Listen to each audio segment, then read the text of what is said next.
All right. Okay, I'm James Neathery, Fort Worth, Texas. This is a really simple example of a loan with an existing life insurance policy. It's real life. I put it together, the PowerPoint, for many mastermind groups with my clients, just to show them the process of a loan. It's really not that big a deal. It's not that scary at all. The life insurance companies that are here especially know exactly what we're doing, right? They just want us to do it correctly, and we do. I'll give you a handout. If you go through here on purpose, it's not in there. But if you want something, just contact me or David. Okay? You tell me what you think you might need after this. All right, look, we're all busy. All right?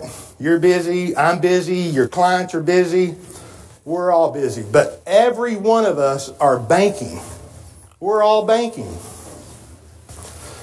Why in the world would I want to take time to put a life insurance policy in force and bank with that when I can call the banker and get whatever I want? Why do I want to go through all this? Well, here's a couple of things that I want to bring out. And I promise you I could talk for more than 20 minutes because I can bring a lot out of a loan. Right? Just like you. Okay. I want to look at the timeline of a loan and the effects on the policy. The effects of the loan on the policy. I'm convinced because of Nelson Nash's, the only reason any of us are here. So I've tried to be a good student. You're not going to hear anything from me that hasn't been filtered, through my experience from Nelson. All right? I'm convinced that the actions of the owner of the policy has a greater bearing on the results than even the insurance company does. That's pretty powerful when you can see that with your own money. And I got to say, Paul Cleveland, was he awesome last night? Him and, him and, Robert Murphy, oh my gosh, two of the top Austrian economists in the country. And they know what you're doing and they're doing it. That's pretty powerful. All right, how many, in Banking with Life DVD and other places, Paul Cleveland clearly says and demonstrates and conveys that money is not wealth. Money is just a medium of exchange. Wealth is goods and services that we own. Right? How many of y'all have read Nelson's book? Perfect. Okay. Look, the actions of the owner have a greater bearing on the results than even the owner. I'm convinced of that. Now look, here's my calendar, my schedule on December 2014. It looks, I'm sure, just like y'all's. I'm not putting that up there for any other reason to share that, look, we're busy. I'm busy. We're all busy. December 2014, they were working me like a Hebrew slave right up until Christmas Eve. Right? I'm busy, just like y'all. All right, so here's a kind of a timeline on the first week in December. My truck, starts going bad. Sounds like it might give up the ghost, right? Monday, for sure, it gave up the ghost. All right, so I'm fortunate to have some clients in Fort Worth, Texas. They own the largest pre-owned automobile dealership in Fort Worth. Third generation in their clients. And they've been banking. And after they read Nelson's book, they've met Nelson, they've heard him. And third generation, largest one in Fort Worth, they financed over $33 million worth of pre-owned automobiles in 2013. All right, that's pretty big. Those are some real numbers. Michael Thomason, he said, James, after he read Nelson's book, it's like, we're in the banking business. Automobiles are a byproduct. Right? Okay. So I call him. Actually, his Mark Jones. I'm like, Mark Jones, James Neathery, my truck died. Can you help me? He said, sure. That was Monday. He said, what do you want? You want a Dodge, a Chevrolet, a Ford? I said, yes. And okay. He said, well, look, if we can get you a 2015 for about $30,000. I said, okay. He said, well, we can get you a 2014 for about $27,000. I said, okay. He said, we could probably get you a late model, low mileage, really stout, nice truck for about $25,000. I'm like, okay. He said, well, I'll call you and let you know what we come up with. Thank you. Okay. So I'm thinking I'm going to spend $30,000 on a truck, right? Of course. Hey, look, the last time we financed my son's truck 4 or 5 years ago at the Ford store, before they were my clients, I was walking by $85,000 trucks, 4-door dually, super cab. I mean, God bless them, but I could buy properties for that. I could buy cash flowing assets. That's not me. Now, my wife drives a nice automobile. I drive trucks into the ground, right? Okay. So he calls, Mark Jones calls along about Wednesday, and he said, James, you probably wouldn't be interested in this, but we've got a trade-in, I think that we've got a trade-in that's a 2010 Dodge. But it's one owner, low mileage, and it's supposed to be a really nice truck. I'm sure you wouldn't want it because it doesn't have leather, and it doesn't have this, and it doesn't have that. Do you want to look at it? I said, sure. He said, okay, I'll bring it down to you. You drive it for a few days and see if you like it. I said, thank you. Okay, so I'm thinking in my mind, I'm spending $30,000 for a truck, right? Okay.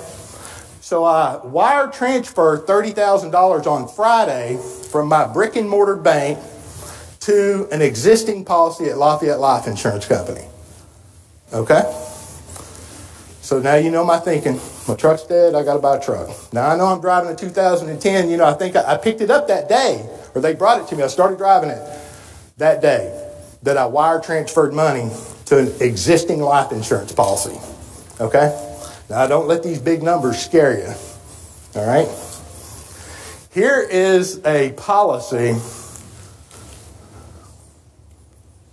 Where's the pointer on here, David? Above the 2 arrows. That straight line. Woohoo! All right. I married up like all of you men in the room. Oh no. Okay.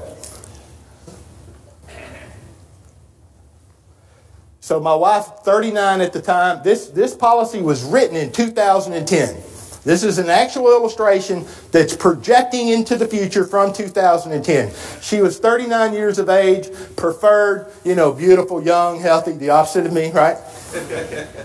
And I built that policy just for the premium. And we put $10,000 a year.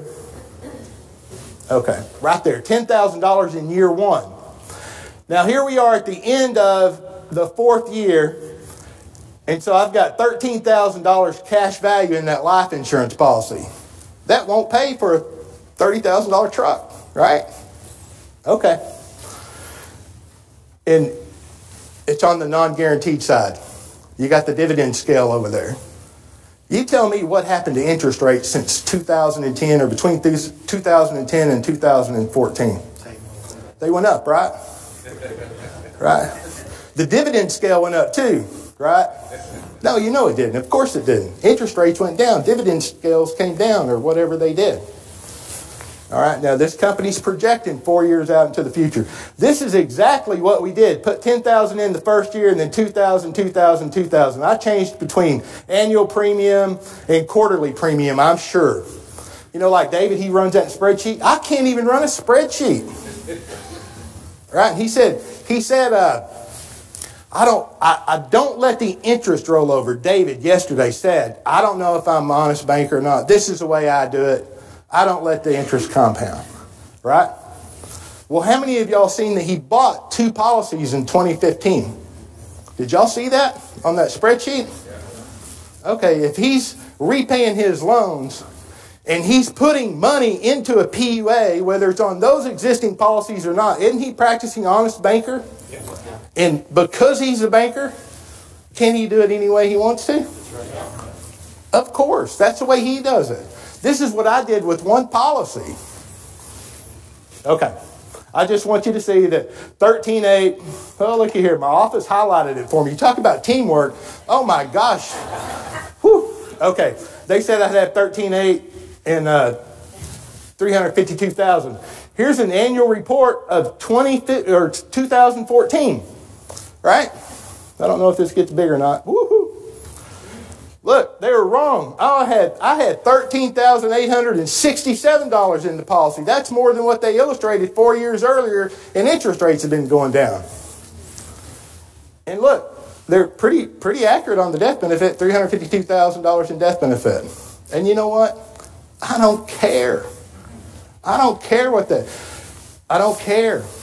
I just show this, that they were projecting and they were accurate. You know, this is what I share my clients this. All you need is a strong, well-run mutual company. Right? A properly designed policy. And then you need to learn how to use it. That's it. Properly designed, I don't know, whatever they call for. That's the way I see it. Okay, so they were accurate. So here's kind of the timeline. Wire transferred money on the 12th. That's Friday. Look, paid $15 to do it, $30,000, and it went straight to Lafayette Life Insurance Company, their brick and mortar bank. All right. Okay. You know, I walked in the bank after 2 o'clock on Friday. My bank doesn't transfer money Fridays after 2. Neither does yours. Right? So the money didn't even transfer until Monday. Okay. So here's a letter or confirmation that says, oh, yes. Okay. That we received the $30,000 and we put it right to the LPUA. All right. Thank you. So they applied it to the LPUA. I gave them a day so nobody would feel like I was laundering money, my bank or their bank, JP Morgan, right? So I said, hey, give me a loan. And overnight the check. They said, sure. So I paid them $20 to overnight the check. They overnighted the check on Friday. There it is. Here I got to say, though, when I picked up that truck and I drove it, it was a 2010. He said, Don, you probably wouldn't like this truck. Doesn't have leather, doesn't have this, doesn't have that. That was an outstanding truck. I fell in love with it. I said, yes, I want the truck. I put $30,000 into my life insurance policy, but the truck only cost $18,000. I got to practice Parkinson's law, didn't I? Right? I mean, the money was going to go into a PUA anyway, either this one or another one or somewhere else. Okay? So that just shows that on the 18th, they processed the loan, overnighted it. I get it on a Saturday, and I'm just pointing out, I have done about everything wrong I think you could do. I think I've practiced this personally for about 12 years. Right? I've done everything wrong. Started too small, lack of faith. Didn't repay loans, lack of discipline. I've done everything wrong. This is a feeble attempt for me to document more than I have in the past. It was harder to document this, build it, get it to the PowerPoint than it was to even get the loan. Right? Okay. So on the way to pay for the check or pay for the truck, there's the loan check, there's the deposit slip, and I just want you to see right there, because this was built for a client mastermind. We have a checking account. We've called it the IBC account, James and Janet Neathery IBC account. Money flows in and out. That's an extension of our banking system, right? Okay. Right on the way to pay for the truck. Same date, 12/22. All right, so the money went into the policy, came out, and I purchased the truck within 7 business days, and there's 2 weekends in there. And if I'd have really been sharp, I could have overnighted the money right there. They'd have received it there. I could have requested a loan. They could have overnighted it. I'd have got it Thursday, and I could have wrote them a check on Friday. I could have shortened that. But I didn't, because it's real life. Okay. So now I'm thinking after I get the loan, I'm like, wow, I should document this. Right? I should get copies. So I call the insurance company. I say, hey, insurance company, what were the policy values before I sent the premium to the PUA? And it was premium. It wasn't a deposit. I paid a life insurance premium, right? They said, well, James, you had $364,000 in death benefit and $14,289 before we received that premium. I said, perfect. What are the values after you received the premium? They said, well, she has $449,000 in death benefit and $42,400 in cash value. I said, thank you. Can you send that to me? Sure. So here are the results. Of the $30,000 in premium that went right to the PUA, 94% of it went to cash. Well, there's $14,200 before, $42,400 after. So out of that $30,000, $28,000 went straight to cash value. And oh my gosh, they charged me 6%. Right? Well, it bought $84,000 in death benefit. One time, that $1,800, it's paid up. Right? Now, who gets the benefit of that? Right? Not me. Right? We have children. It's them. Third and fourth generation, hopefully. Okay. I was going to buy the truck anyway, but here, you hear all the time. I hear all the time. You're not recapturing anything. What do you mean you're banking, you're recapturing this lost interest? You're paying the insurance company interest. Of course I am. And I just happen to own part of that insurance company. I don't mind if they're profitable. Right? But you can't get 0% interest on a pre-owned vehicle. I don't care what the advertisers say. Can you? But we all know you can't even get it on a new car. Right? You can't. They won't even advertise it on a used car. Right? Okay. So here's one more thing. This is the original illustration. They're projecting out 4 years later, right? Is where we're at.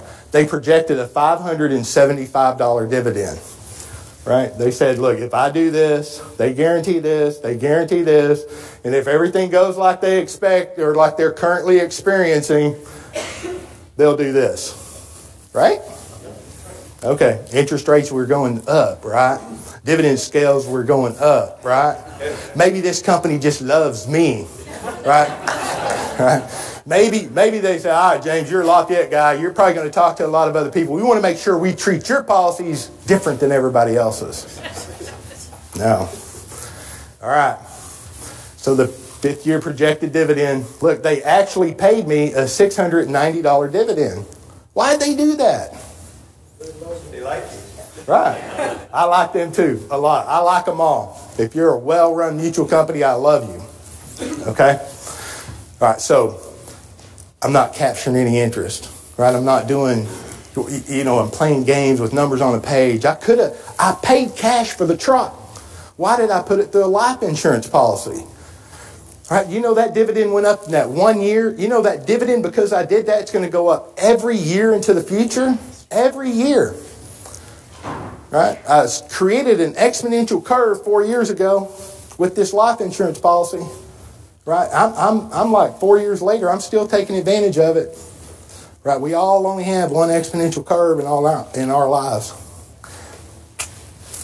Okay, so here's what I did. Todd and Kim, oh my gosh, you should at least master a couple of them. You right? I can master a couple of them. These are powerful. I don't even use them to their potential at all. But we do loan analysis in my office for our clients. We provide service, right? We have a team effort and a team approach. So here, this is for my clients. I borrowed $18,160 from the life insurance company. Right? I don't want their money free. I don't want anything free. They're charging me 5%. I said, okay, well, what does a 48-month loan repayment look like? $418. Look, the life insurance company values their capital at 5%. I value my capital more than that. I won't loan them money at 5%. My capital has a greater value. If nothing else, doesn't their interest rate give me the opportunity to have a measurement of what I can value my money at? Does that make sense? Okay. And I really value my money at more than 10. But so if At 5% on 48 months is $418 loan. Well, I said, I want to pay back more. I practice honest banking. If I paid back 10, that was a $460 a month payment. Well, if that's what I did, then I would pay the loan down in 43 months. And I can do that if I want to. Right? Because I'm the banker. The banker can do anything he wants. Right? All right. Well, I said, no, I don't want to pay it down. I said, Lafayette Life, here's the loan. Here's the interest. Here's the principal. There's the total payment. That's your money. But I'm going to send you $460. You keep your money each month, and you put that additional money right into my PUA. There you go. Right? And they said, okay. And so that's what I'm doing. You can do whatever you want, right? Now watch this. Did you pay the insurance company interest? Of course I did. I paid them $1,900 over that 48-month time period.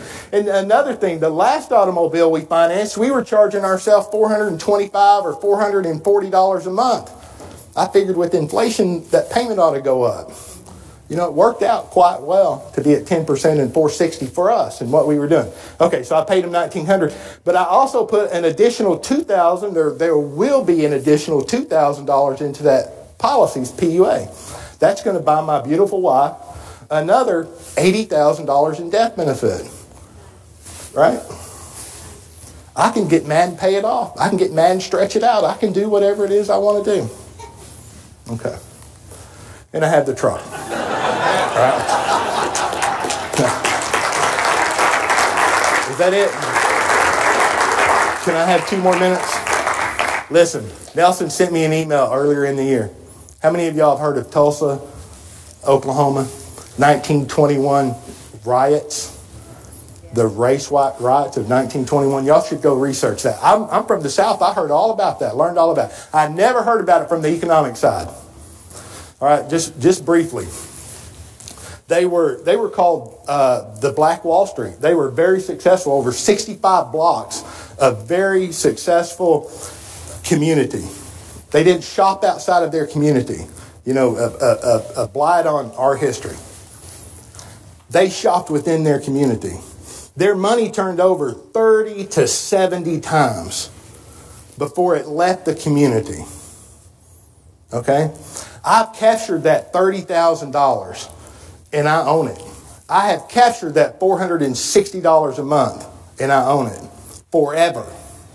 It is not going to leave my little banking community of my policies forever. I'm just going to turn that money over 30 to 70 times before it leaves my personal economy. And I'm going to profit from that. Why? All that money is going to purchase true wealth, services, and goods. Right? Now look, in 1921, they were so successful because they shopped within their community. You know, people got angry. There was a riot. They burnt down like 60 square blocks. Burnt the South Tulsa down. So half of the black people left to never return.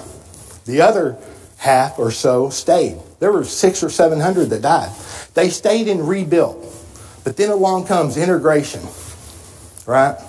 They started shopping after they rebuilt. They started shopping outside of their own community. And they never again could regain that stature. That makes it, they kept the money in their own community. And that's why one of the reasons they were so profitable. So, okay, thank you very much.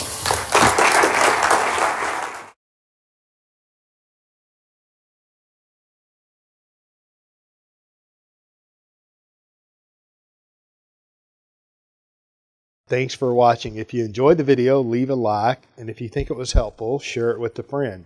If you want to see more videos like this, then subscribe down below and click the bell icon so you can be notified when we release new videos. And we are releasing new content all the time. Don't miss it. Thanks for stopping by.